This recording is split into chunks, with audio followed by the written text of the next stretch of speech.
এই তোমার যে স্থানীয় ভাবে এটার নামটা কি? স্থানীয় কি নামটা, এটা আমি আমার এখানে গন্ডগোল। আমরা জানি যে ছোটবেলা পাতকাটা এরকম পাতকাটা। পাতকাটা। পাতকাটা এটার একটা নাম আছে, এটা তোমার ক্যাকটাস জাতীয় উদ্ভিদ।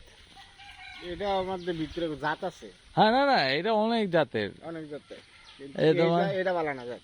হ্যাঁ, এই জাতটা ভালো কেন? এটা তো অনেক সুন্দর। সুন্দর হইলে কি এগুলোর মধ্যে আরেকটা আছে, কি কাজ করবেন এগুলোতে? কাজের তো অত না, এটা তো একটা অর্নামেন্টাল। হুম, বুঝতে পারছো? এই জিনিসটা অত সুন্দর, এটা দেখাই যায় না আজকাল। তাহলে এটা কত। অনেক আছে কিন্তু বেড়া সিস্টেম আছে। হ্যাঁ, আমি তো এই জন্যই বাইরেছি তুমি। না না, এটা বেড়া আছে, কি হালা দেওয়া হয়েছে, হ্যাঁ, বিঘাই রেডি। ঠিক আছে। এই জিনিসগুলো কিন্তু একটা সময় এইটা প্রকৃতিরই একটা কোনো কাজের কাজে দেখে এটা আল্লাহ সৃষ্টি করছে এবং এটা রাখছে সেবা, মানুষের সেবা করার জন্য। এই হচ্ছে বিষয়টা।